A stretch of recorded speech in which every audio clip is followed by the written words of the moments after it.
Terima kasih Anda masih bersama kami dan bagi Anda yang baru saja bergabung, kami hadirkan kembali 3 berita utama kami hari ini. 4 orang tewas akibat mobil minibus yang ditumpanginya ditabrak kereta api di Kabupaten Cirebon.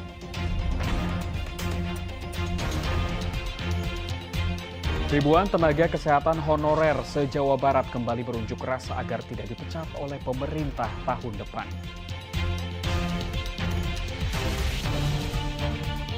Ruang kelas dan meja kursi rusak, kegiatan belajar murid SD terhambat.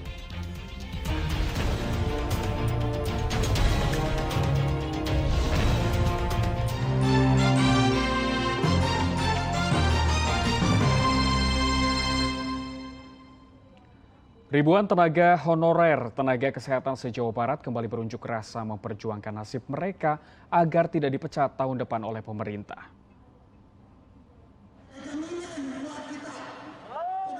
Ribuan tenaga kesehatan honorer se-Jawa Barat kembali berunjuk rasa di depan gedung pemerintahan Provinsi Jawa Barat Jumat lalu.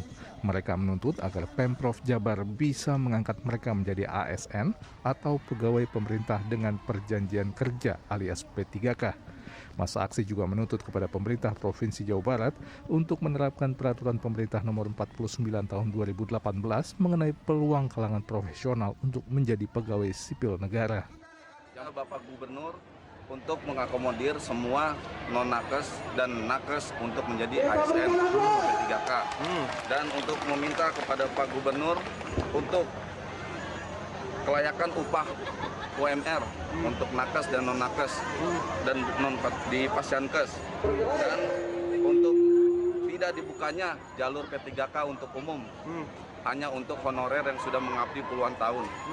Tuntutan para tenaga kesehatan honorer tersebut muncul dampak dari penerapan Undang-Undang Nomor 5 Tahun 2014 melalui Peraturan Pemerintah Nomor 49 Tahun 2018, di mana mulai tahun depan atau 5 tahun setelah PP dikeluarkan, pemerintah tidak lagi mengenal status tenaga kerja honorer, sehingga seluruh tenaga honorer harus diberhentikan dan diganti dengan pegawai pemerintah dengan perjanjian kerja P3K dan ASN.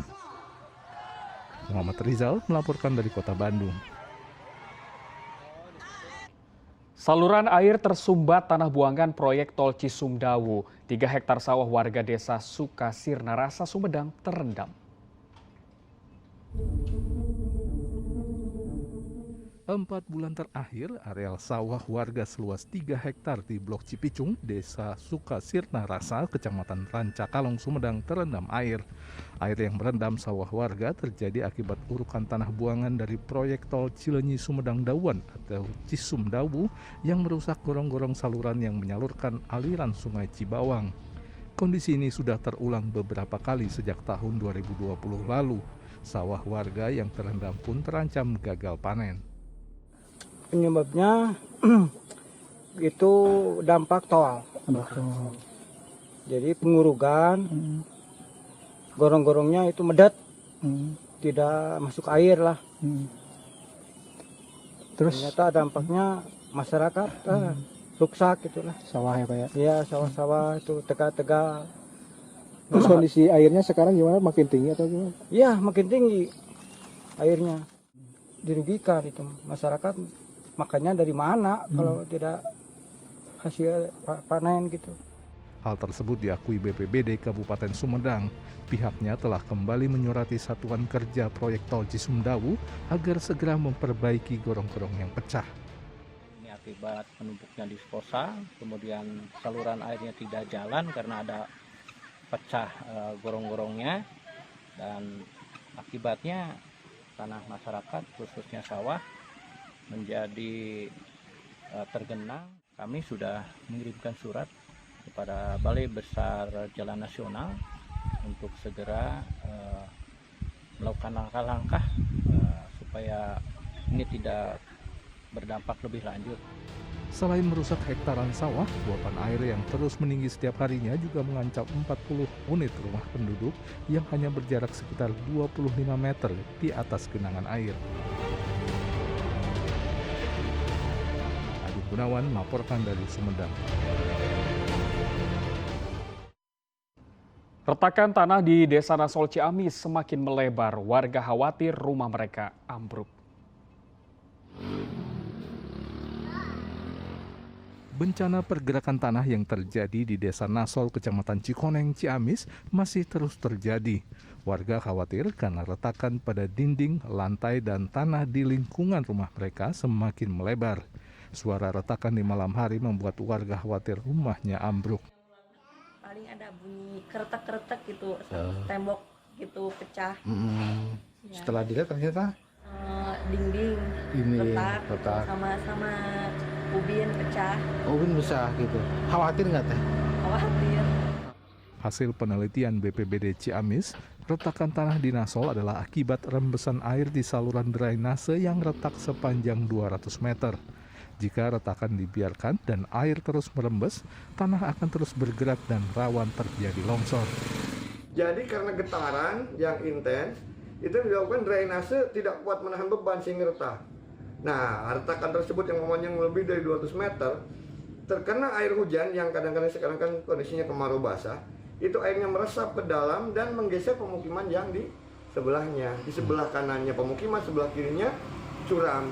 Jadi ditakutkan kalau ada hujan lagi, air meresap lagi di celah retakan drainase tersebut bisa menggeser rumah. Jadi sangat penting untuk segera diperbaiki drainase tersebut.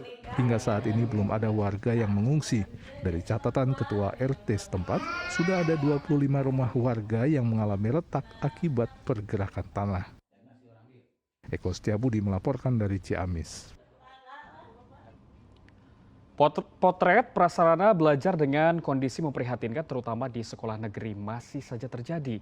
Di Majalengka, sebuah SD memiliki 5 ruang kelas yang rusak hingga tak bisa digunakan. Sedangkan di Subang, murid SD terpaksa belajar di lantai karena meja dan kursinya rusak.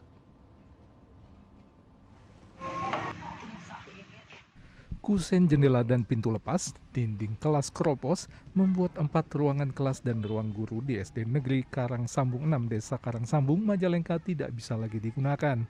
Padahal sekolah ini hanya memiliki 7 ruang kelas.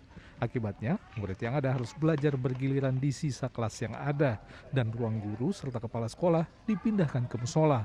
Kondisi ini sudah terjadi selama 8 tahun dan mengakibatkan minat warga menyekolahkan anaknya ke SDN Karangsambung 6 turun.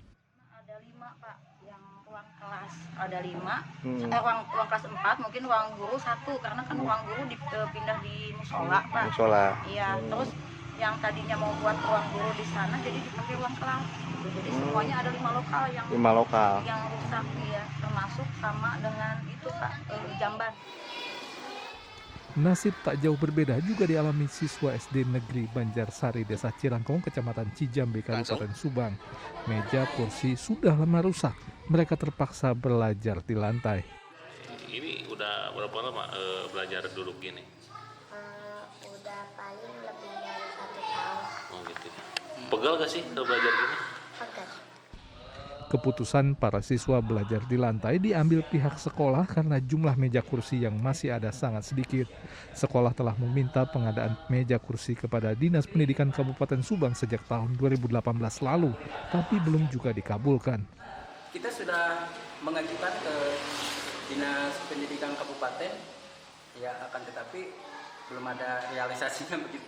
Ada sih 1-2, cuma kasihan, yang lain tidak kebagian, masa yang lain duduk, yang lain duduk di meja gitu kan. Untuk saat ini ada 3 kelas yang tidak memiliki meja kursi. Akibatnya seluruh murid kelas 4, 5, dan 6 SDN Banjarsari terpaksa belajar di lantai. Agun Gunawan dan Zainal Arifin melaporkan dari Majalengka dan Subang. Dan informasi tadi mengakhiri jumpa kita hari ini. Atas nama rekan kerja yang bertugas, saya Doni Hermatra mengucapkan terima kasih atas kebersamaan Anda. Selamat beraktivitas dan sampai jumpa.